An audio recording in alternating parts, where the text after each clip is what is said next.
All right, and we're on. Gary Burrows. Pete, how are you? So good to have you here. It's Thanks. I've seen you do many cool little things around, particularly with the AMC. Uh-huh. Your name's always mentioned in the building. Yeah. You're doing some great things, and Yeah. and the opportunity to bump into you at that launch. Yeah. When was that? Monday. It was Monday, yeah. It's a week ago. It is, it All goes right. quickly, doesn't Haven't it? slept yet. That's true.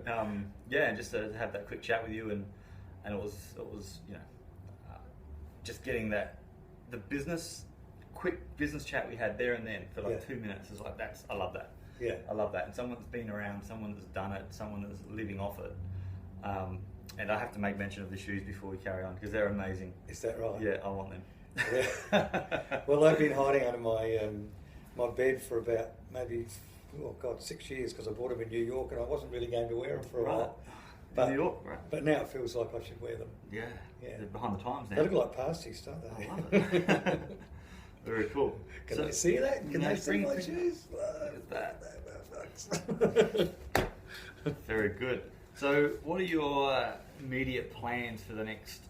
I usually end chats with this, but I'm Yeah. interested to know what are your immediate plans for the next year or two?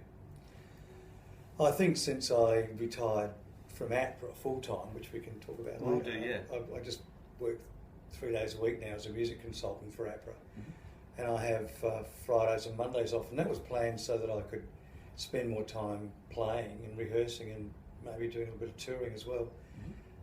But it's not worked out that way because everyone's found out I have Fridays and Mondays off and they've filled my diary with other things. Yeah. But pleasant Today's things. Friday. Yeah, but pleasant things and things that I enjoy doing. Oh, So, yeah, that's right. You have the choice, don't you?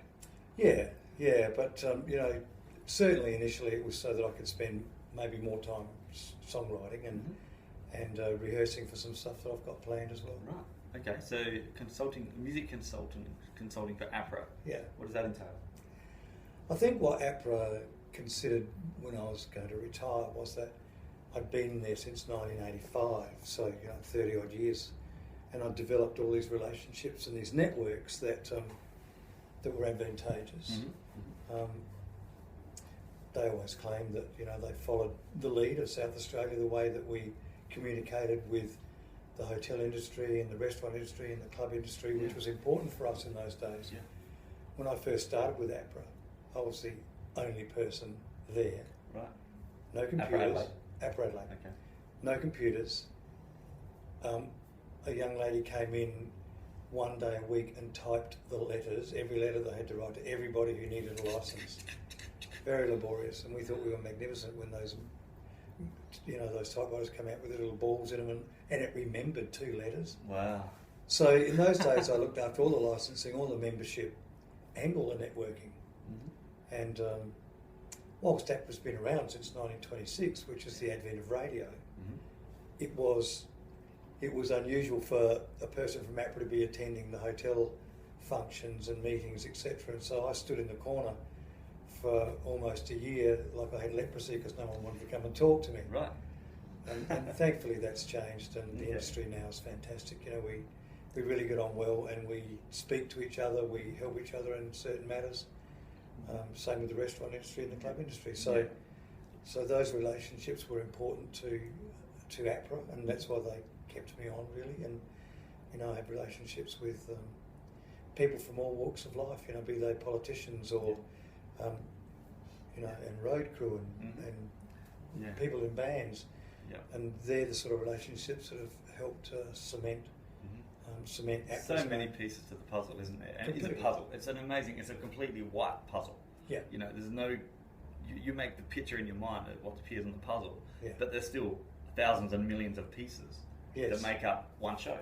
Yeah, absolutely. I don't know, you've probably seen or heard of the time-lapse video of the AC/DC show that's happened. Yeah. And I think that is good to do that, good to show that, because it shows there's so much to it. It's not just rocking up, seeing a van and leaving. For a punter's point of view, that's what you're paying for. That's right. But there's so much more. There's 2 days prior and 2 or 3 days prior, just sitting up. Yeah. Not managing.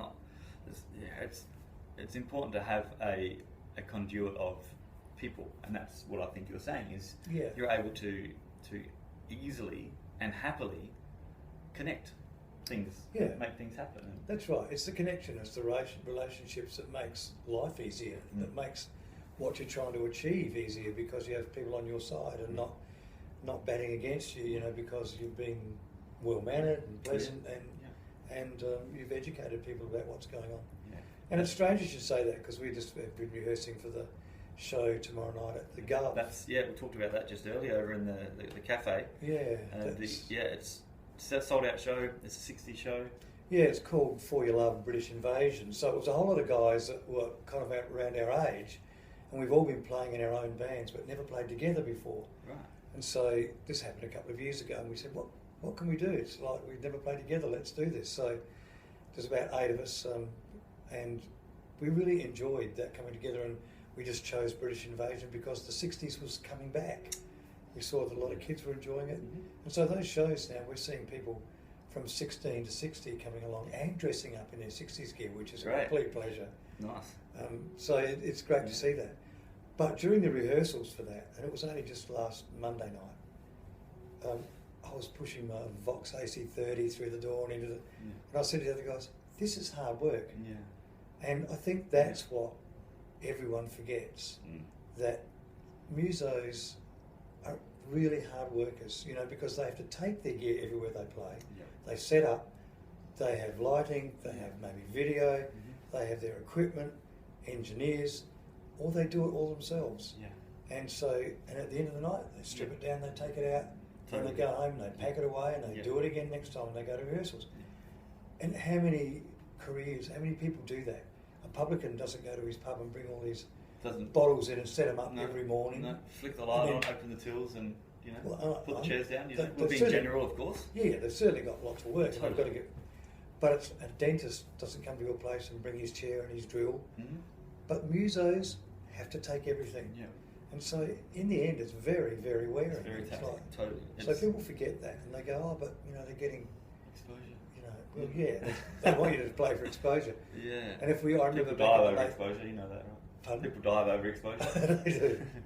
And back in the late 60s, you know, bands were getting like $600, and you know, today it's not that much different for the average type band. It's between $5 and $1,000, maybe, depending on what social structure you're at. Yep.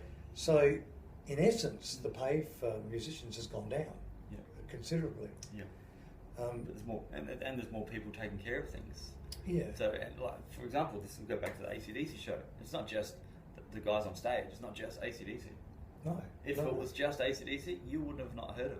You wouldn't even know who they are. No. But because there's much involved in the marketing and the production, and there's 1,000 people that work on that one show. Yeah. And they all need to be paid. Yeah, exactly. And you know, they're not doing it for exposure. You don't even know they exist. No. Until someone like us starts talking about them. That's right. And talking about the publican's a nice guy because he's letting us perform in his venue. Yeah. Otherwise, we'd have to buy our own venues. Yeah. And that's not going to happen. No, that's not going to happen. You know, and there are some musicians that do buy their own venues and they understand it, and and they try and help and they fix, and but then they're trying to be musos as well. So now they've got an extra stress. Yeah, there was a friend of mine tour managed. A friend of mine's friend tour managed a band, and or a hip hop artist. And for those hip hop people that are watching, you may know who I'm talking about. The promoter was also one of the acts on the stage. Yeah. So when this particular artist had to get from his hotel to the gig, there was no one to do it. It wasn't arranged. No. The promoter was put the show on. Yeah. He wanted to play in front of a really big crowd at Entertainment Centre. Yeah. And forgot the little things. Yeah. Because it was about him more so than putting on a show and being a promoter. Yeah. He wasn't promoting an event, he was promoting himself through an event that he put on. Sure. And there was a few things that he missed. And there was chairs thrown at people's heads. And that doesn't happen at a hip hop show, does it? No.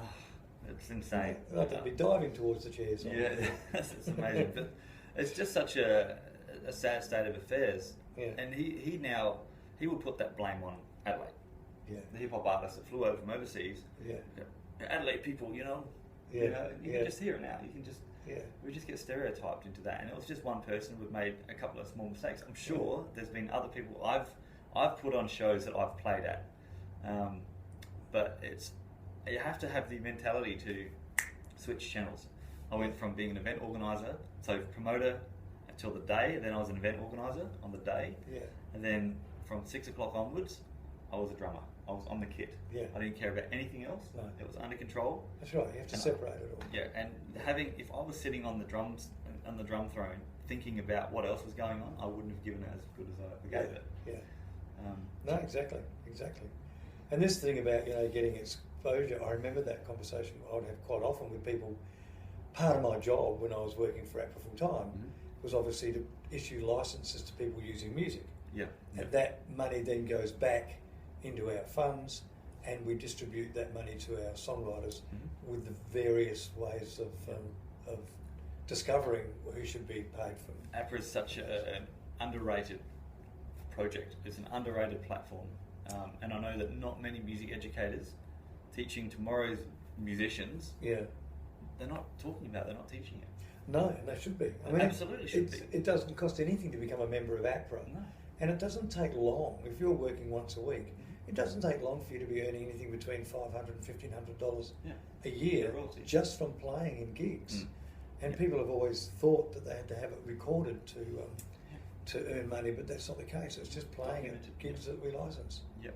So what I was going to say was, when I'd go into a retail store and try and license, then they go, oh yes, but we're playing your music, and lots of people come and ask who it was, and then they go and buy the record. So you should be paying us for, for the exposure we're giving you. And I go, oh, is that right? Is that right? So as I walk out with your bag and your name on your bag, and I walk down the street advertising you, you should be paying. Maybe you should be paying me as well and giving me a huge discount. But it doesn't sink in sometimes. Some people don't get it, but that's the truth.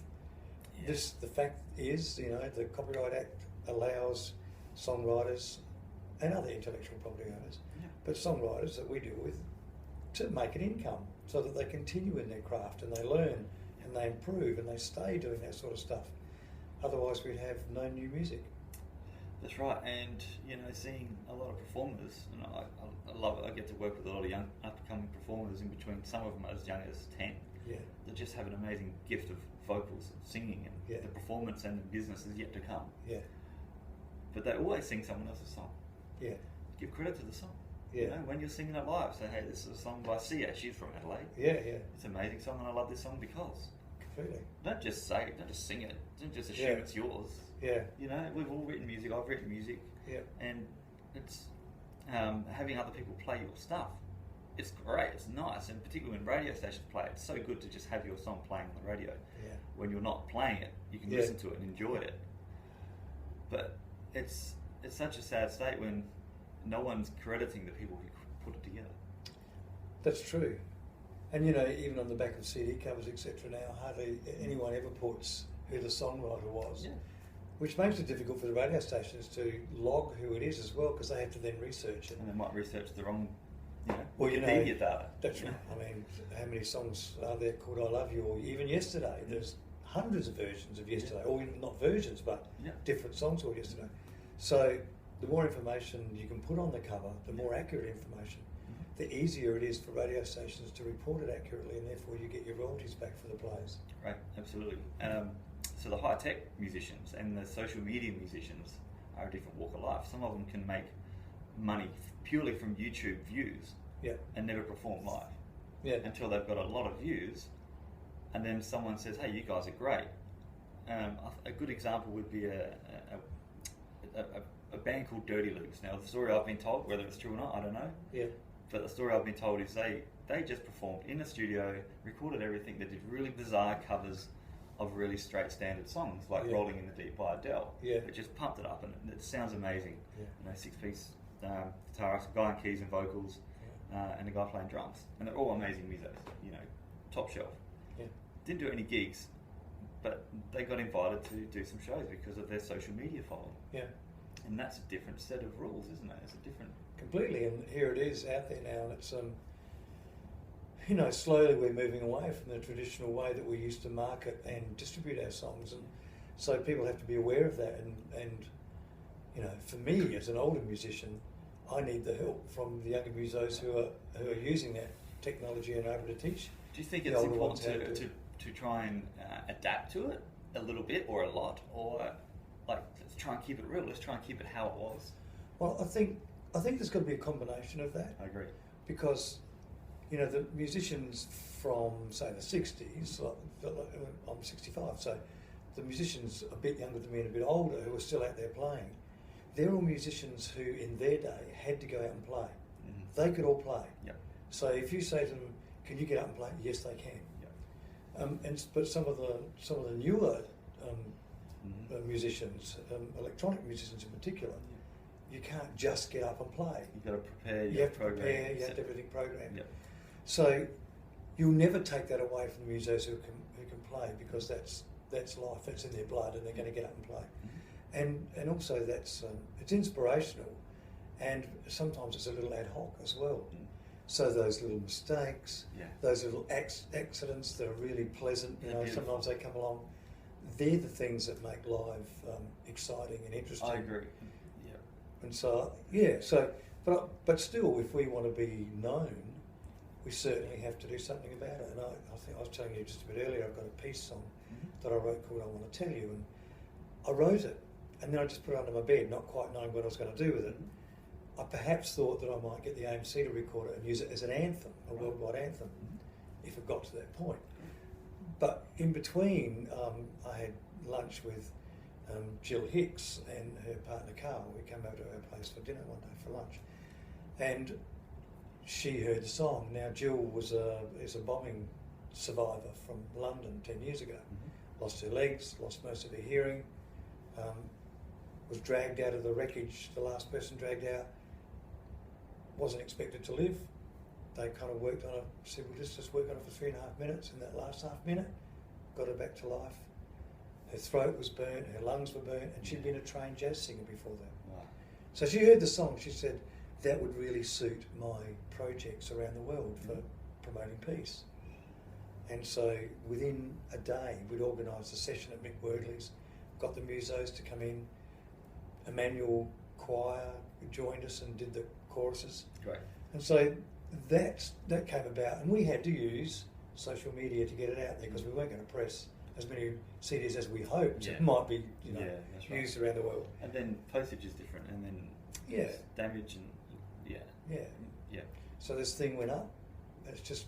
It's been out there. We've released it. It's been out on iTunes, and it's had press in the New York Times, etc. But finally, we were planning a huge video, a really special video. But the time was getting away with us, and we were all doing other things. So we just put up the vision of us recording it, which is really quite good. And it's had 6,000 hits now in the last week. Right. So, and climbing. So, Right. so that teaches us, that we need to be involved in that scene as well.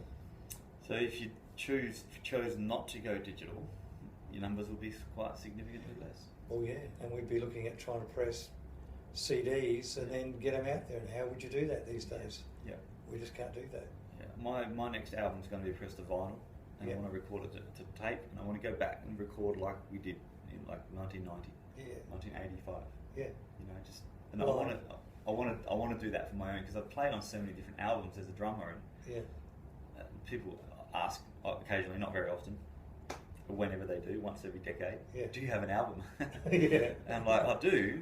The album that I kind of go back to was a band I was in 1990 for 10 years or so, called Negative Joe. Yeah. And we played some really good gigs. We played headline at the Fringe.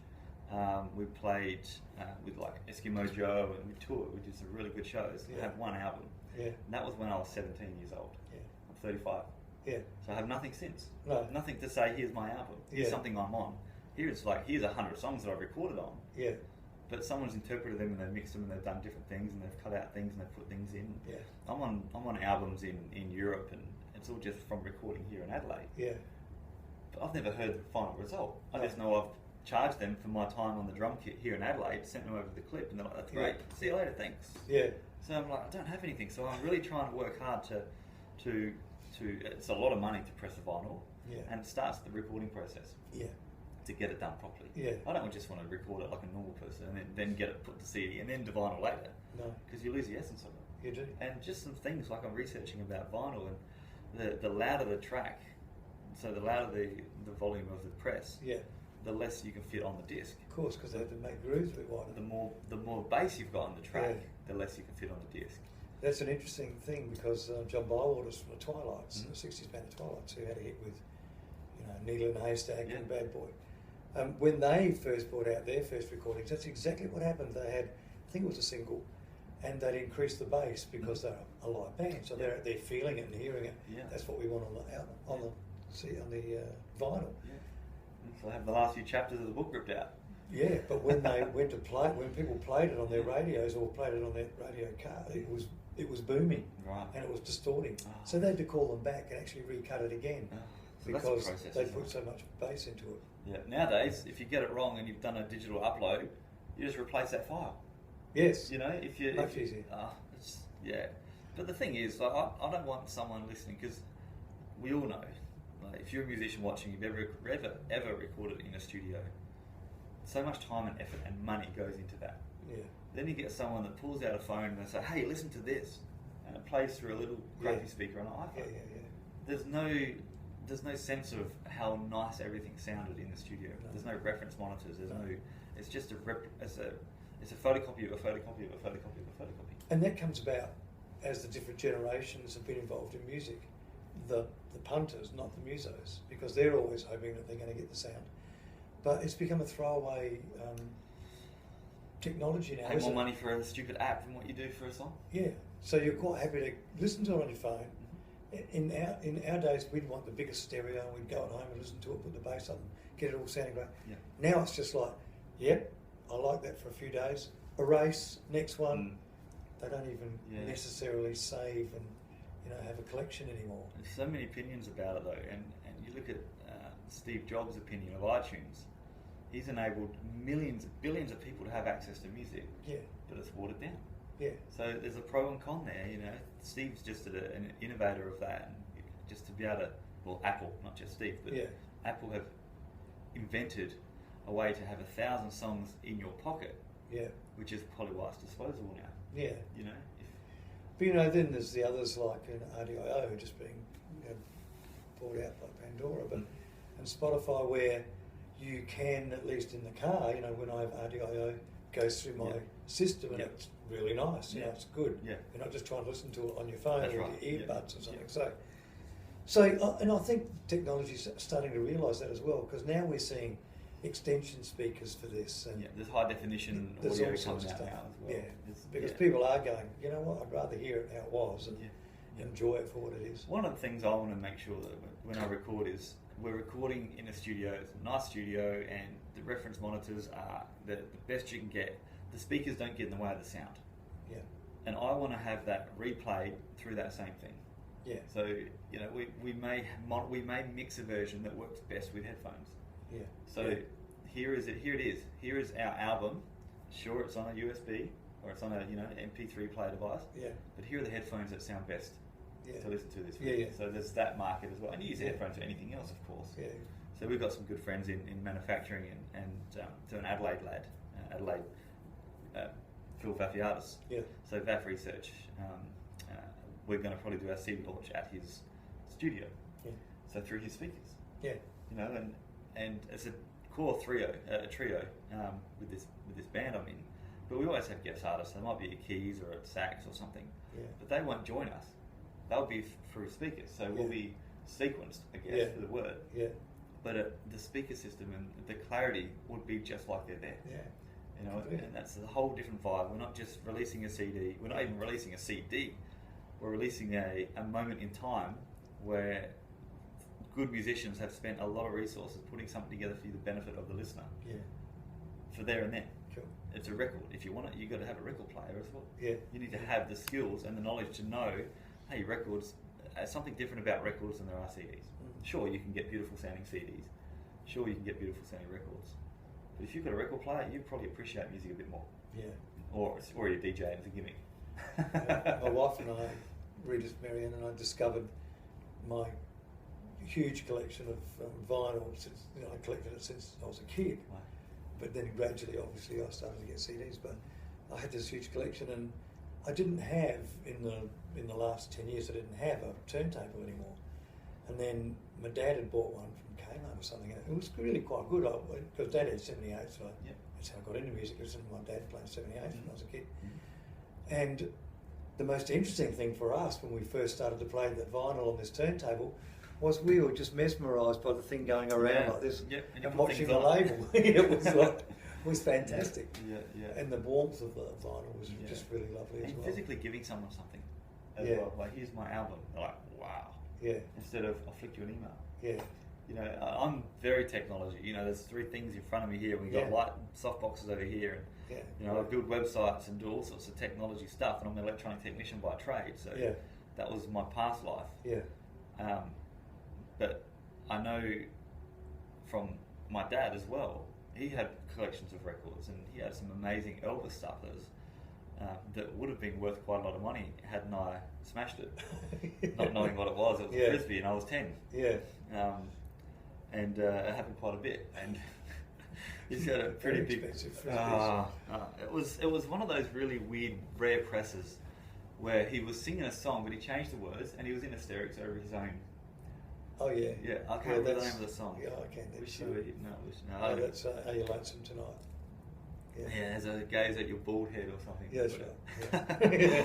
And I remember hearing it, and then I'm like, a couple of mates over, there's like Frisbees, and we started throwing these things around, and you know, that was one of them. Yeah. And you know, we had a 70s party a few years ago. And is your dad still looking for that record? No, he knows. Does he? Yeah, it's all over the back lawn. It was. What's this? It's a Frisbee, Dad. Yeah. And I think it was about the same time that I washed out his remote control model cars as well. You know, turn them upside down, fill them with water. Oh yeah. So gets all the dirt out. Yeah. So having the collection that he had, it was just nice to see it, and he still got it. Yeah. A couple of years ago, we had the 60s party, and Mum wanted to make some chip bowls. Yeah. So, you melded them. Yeah. So I don't know. She took a whole heap. She got in trouble as well. So it wasn't just me. They were Abbott records, I guess. Probably.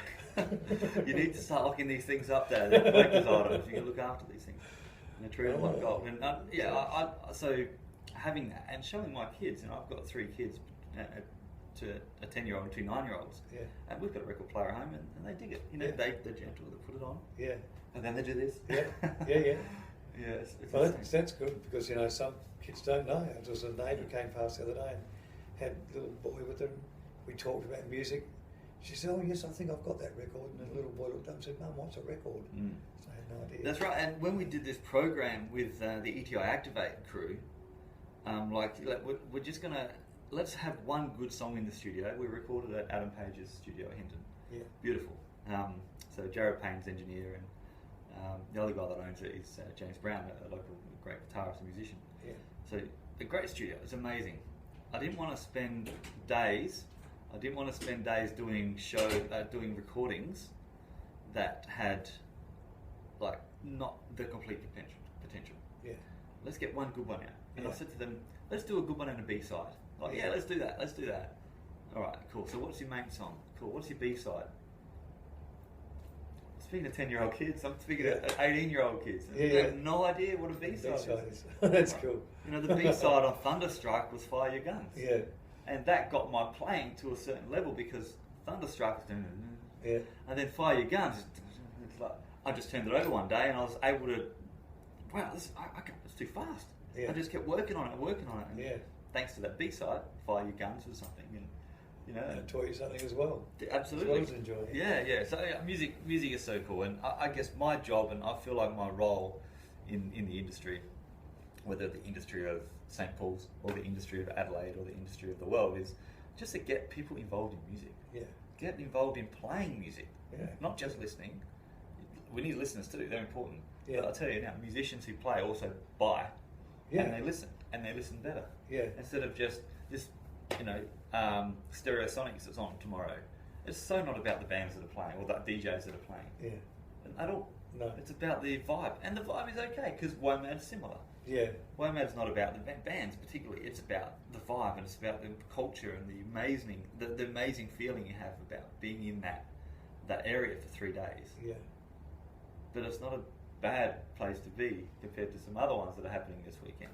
Uh-huh. You know what I'm talking about? Yeah. So I'm trying not to offend anyone, but I just think that going to a concert to smoke drugs, pop pills, and drink copious amounts of booze, that's disrespectful for the artist. And then make out you're enjoying the band, and it wouldn't matter if it was, Joey Beaver and his Yeah. chipmunks. That's right. As long as they're making a noise, they'll dance it. Yeah. So you and I could probably do a set, and we'd get the crowd pumping. I'd probably get thrown off. They'd get your grandpa Yeah. and take him home. Yeah. Yeah. Look, it's been great chatting to you, man, and it's really cool, and just having a casual, and that's what these things are purely about. There's a whole heap of clips, so make sure you like and subscribe. There's a whole heap of other ones coming up, and check out. So you have your own. So the Rustlers have a site. The Rustlers had their own Facebook and a web page. It's just the Rustlers. Yeah, if you just look up the rustlers.com.au. And that's a band you've been in and actively been in since 15 years 15. now. Yeah, since I kind of stopped touring so much. I was in a band called The Boys, Yeah. which started off as a 60s band here, and then we just toured, and gradually during those touring years, we became an original band and toured around. But and I'm back playing with The Boys, drums again, so I've had to kind of work on my chops again because I saw a clip. that up. I did some recon on you last night, as you do. And I was watching you do Wipeout, and you're on top of the kit and you're playing. And the other guy was. That's the against you. Rustlers. That was at. It looked like it was at the Norwood Live. I think it was at Norwood Live. Yeah. And I also checked out the Elvis song that you wrote. The Tears for Elvis. Tears for Elvis. I did that when I was in Memphis. Right. And I went to Graceland. Mm-hmm. And they're your photos that were streaming as well? Well, yeah, some of them. I did take lots of photos. Obviously not the ones of Elvis, but the ones of Graceland. Yeah. And then there's what he calls a meditation garden, which is just alongside the pool that he's got there. It's just an amazing place, and I was actually always a Beatle fan. Yeah. Not so much Elvis. I really loved early Elvis. I loved all those songs. Yeah. But to go there and to see what they've done and how they've maintained his memory is just incredible. They haven't quite done that with the Beatles. In Liverpool, it's scattered all over the place, and the council, from my reckoning and from my discussion with a lot of the people in Liverpool, is that they don't understand that probably 80% of their tourists come to follow the Beatle trail, and they wanted to knock down the hall where John met Paul for the first time at the that's history. That's Village Fete. And so all of these things have to be saved by the people who really revere it and look after it, and they've done that, luckily. Right. And Liverpool's now quite good, and end of August, September, during the bank holiday, they have a Beatle week, and people from all over the world come in and play their version of Beatle songs. That's an incredible time. When I went over there, I met all the Quarrymen. Some have passed away now, but I met them all and became friendly with them, and Pete Best and John's sister. Right. So if you've got a bit of knowledge about music and you're sincere, you'll meet those people and you'll have a great conversation and a great time. The thing about music, and I say it a lot, if you're a banker and you travel somewhere overseas, you're a tourist. Yeah. If you're a musician and you travel overseas, you're a local. Yeah. If you walk into a pub and you've got a ukulele or a drumstick or something, or two drumsticks or whatever, you're welcomed. Yeah. You're like, oh, you play drums, get up and play. It's happened for me everywhere that I've travelled overseas. Yeah. I'm like, who's your house band? Talk to them and get a gig. And I went to Fiji. The first time I ever went overseas was to Fiji, and it was in a 5-star hotel, and there was this third world drum kit sitting on the stage. It was just ridiculous, dodgy thing. And the singer was playing drums very badly. Yeah. And news got out that there was a drummer here. Yeah. And so he went, I'm not even a drummer. The drummer couldn't make it. Yeah, yeah. So I'm like, well, I'll play. So I ended up playing that show and 7 others. That's cool. All over the island. It was so good. Yeah, and you're quite right. In the States, in particular, where I've travelled, musicians are revered, and even the older musicians are more revered than our older musicians here. Here they end up doing cabaret shows. Right. Over there, they're still filling stadiums at doing concerts and the like. Beautiful. But I walked into this one shop, and it was just chock-a-block with guitars on the first floor. And on the second floor, it was drum kits. And it was at that time, if you remember the metal hoops, we used to be able to get those little attachments with just a bit of a fake wood hoop where you could do your rim shots. Yes. Yep. Well, and I hadn't seen them before, they had the full wooden hoops on top of these kits. And there was a lad in front of me who obviously worked there, and there were lots of drum kits on the floor. And he was just tapping and tuning. And I said, can I just have a shot of this kit behind you? He said, yeah, sure. So I'm here, he's there, he's tapping away. I'm picturing Wayne's World right now. And then suddenly I'm just doing a few little licks, and he picks up and he plays a few little licks, and I play a few little licks. Next minute, there's a 20-minute drum solo. Raise musical exchange. Fantastic. I love it. And so many people gathered around the whole store and applauded us afterwards. I love that. That needs to happen more. Anywhere. It wouldn't happen. It needs to happen. Yeah. And it happens at Drum Reynolds occasionally, and I've been in there, and there's been like a couple of drummers, a couple of drum kits set up, and it happens. Yeah. You know, for a little while, they had a drum kit, like a little club kit set up in the bass lounge. I remember, So, yeah. That was cool, and that stuff would happen there. Yeah. I love that. You turn off the live music, turn off the radio, and let's play some live. Yeah. The place is full of musos. You know, it's have fun at where you work. And talking about musos, can I just maybe mention Support Act Limited? Sure, absolutely, Because definitely. Support Act Limited is an organisation, a national organisation that's run out of Sydney, but we have offices in every state basically. And Support Act is there for people in the music industry, so not just musicians and singers and songwriters, but road crew and lighting guys and people in the radio industry who are involved in the music industry. So anyone who's involved in the music industry can access the money that we raise each year to help people who've fallen on hard times. Right. And I don't mean you can't get a gig, so we're going to give you some money. You have to have fallen ill, or there's been some fortunate things where people have got some debilitating diseases and their kids need to get to school and they can't pay their phone bill. We do that sort of stuff. But one of the really lovely stories that we can reveal, and we can't reveal everyone we help, of course, but some allow us to. And one was a gentleman in New South Wales, a musician who was a sax player, and he lost an arm. So that seemed as though that was the end of the road for him as far as being a sax player in a band. Difficult player, I guess. Completely. But we discovered in Europe a guy who actually made saxophone players for one-arm players. And we bought that sax and we gave it to him, and he's now back on the road playing sax. So that's the sort of thing Support Act does. That's amazing. And you're always welcome if you think you need help to actually contact Support Act, the head office one in Sydney, or call me and I'll help you get through it. But the other thing we do is every third Wednesday at Nord Live. Great. Yeah. We have a meeting. It's a luncheon, and it's really a networking thing for musos and everyone who's involved in the industry, and the public can come along to it now. Because the public aren't musos. No. What I'm saying is, it was in the first instance, it was actually for musicians and people in the industry. Yeah. But we just found it much more rewarding to have some of the punters who loved music as well coming along, because they added to the mix and it was great. And we have interviews with all sorts of people. We have Swanee and Schumann and Phil Emanuel and Brian Cadd and Russell Morris and all those sorts of guys come over. And when they're here, they'll perform with us or for us. And then we'll interview people in the industry as well. And people not necessarily in the industry, but who have a great love for music. Yeah. So it's a really rewarding afternoon. It runs from about 12:30 till 3:30. Nice. Cost you $10 to get in. Right. That money goes towards the fund that we use nationally to look after people. Very cool. Very cool. Let's depart on this topic. We'll try and be quick. Music education, which is kind of where we fit in. We educate educators on how to be good educators. Yeah.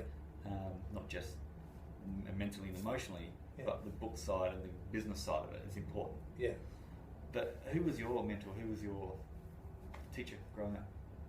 You probably had many, not just the one-on-one, but the global thing as well.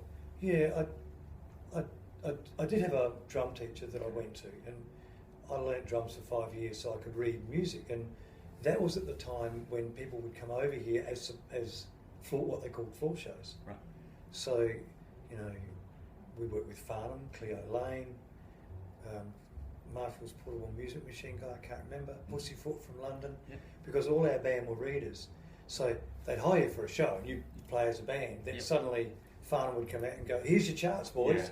Yeah. And we'd all play for that 3/4 of an hour, whatever he would play.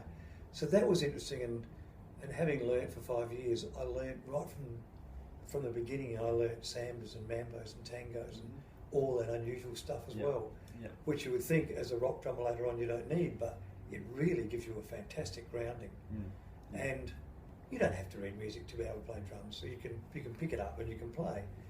But it enabled me at times to have a look at things and go, "Oh, is that how they do that?" Yeah. And then you just practice, and like we practiced every night of the week for 4 hours and Totally. our neighbourhood. Yeah, So that's right. You know, that was before electronic drums, Yeah. where we could just listen to them. Yep, and you know, and the neighbours are now like, you know, there's a rumour going around. I don't know who started this rumour, and I'd like to say it's true, but it's not. Someone in our neighbourhood said, "Oh, that drummer Pete, you know, my dad mechanic, and everyone kind of knew him.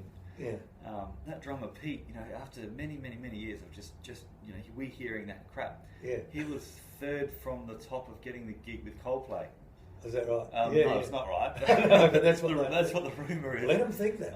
It's very funny. It's very funny. Because it could be true. Well, it could be. I'm not going to say if it is or isn't. No, it could easily be true. You know, they can't prove it is or isn't. No, they so. can't. Yeah, look, so I think music education, and there's a change coming, because there's 500,000 lessons that happen every single week here in Australia. Yeah. And you know, I talk about this as much as I can, because I'm very passionate about not just what's being taught, but the way it's being taught. Well, you know, and I think some of the things that don't happen now necessarily, in my time, I would go out and watch every interstate band that came here. Mm-hmm. Now, those interstate bands came with their production, their crew, their lighting, because we all carried our stuff around for whatever gig we went to. Yep. It's not like today where some of my mates who play in some of the younger bands say, "I'm off to Ballarat." Really? How you getting your gear there? What gear? Yeah. We just turn up and play. Yeah. Really? Do they get paid less or more? Well, no, they get paid much less. Yes. This particular band got $50 between them. Wow. After they spent hundreds to hire a van and go up and come back. Yeah. And hit a kangaroo and then had to pay for the damage to the... But the thing is, being able to watch those interstate bands who are good tourers and used to doing that, we learnt so much. Yeah. Oh, that's how you present yourself. Oh, that's what you say in between sets. Oh, that's how you set up your lighting. Oh, that's what you need to kind of do this. So we learn from watching. Mm-hmm. And I still think you can learn from watching. Not enough people watch. You know, if I go to a dance somewhere, people are often dancing and not even watching the band. Unfortunately, as a muso, my partner's kind of on their own. They're dancing with me, but I'm watching the band all the time. Yeah, and I think most musos do that. Yeah. Look at the guitar. Look how he does that.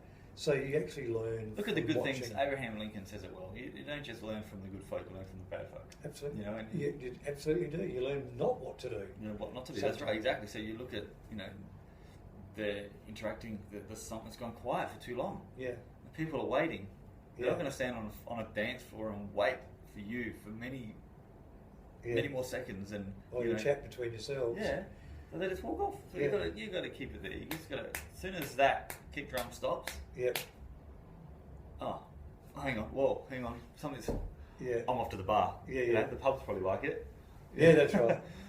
Yeah, we've had many occasions where we played too long and the pub says, "No, you've got to stop because otherwise they don't drink." Yeah, that's true.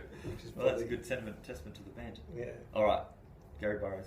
Pete, fantastic, buddy. Thanks very much for having a chat, man. And you know, these three cameras here, 1, 2, and 3. Yeah. So this one we've had some viewers. This is Periscope. So for all the Periscope people, thanks for watching. This one will be available. I'm going to give Gary a bit of education now. Yeah. This one's available for 24 hours, so people can view it up to 24 hours. Okay. And then it disappears. Yeah. But I'm going to save that and put it up anyway. Yeah. Where does it disappear to? It disappears to nowhere. No one just can into see the it. ether. Yes, that's so right. So if you've got something that reads the ether, you can find it exactly. again. I'm sure people are developing those ether readers right now. Good. This one here, this has been streamed live. I can't see how many people have viewed it. Yep. But this is going to be on the YouTube channel immediately. Yep. So we can share this one around. And this one is just a backup, just in case the internet goes down, because this one's not streamed live. Have a backup plan. So for all those people who are viewing it, can I just do a little ad? Absolutely.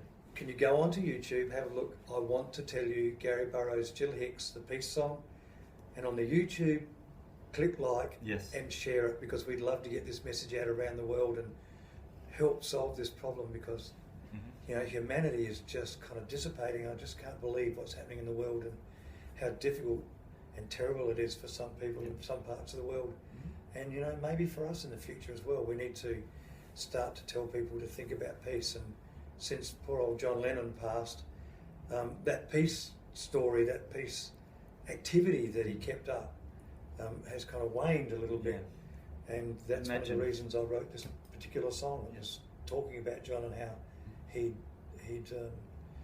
how that impetus had gone since he was killed. So, like Tony Stark said, John Lennon had privatised world peace through music. Absolutely. It's an amazing thing. and I'm doing a Lennon show on February the 18th for the Fringe. Right. And Richie York, who was John and Yoko's peace envoy, he spent years promoting peace and taking it around the world for them, was a great friend of theirs, still is of Yoko's.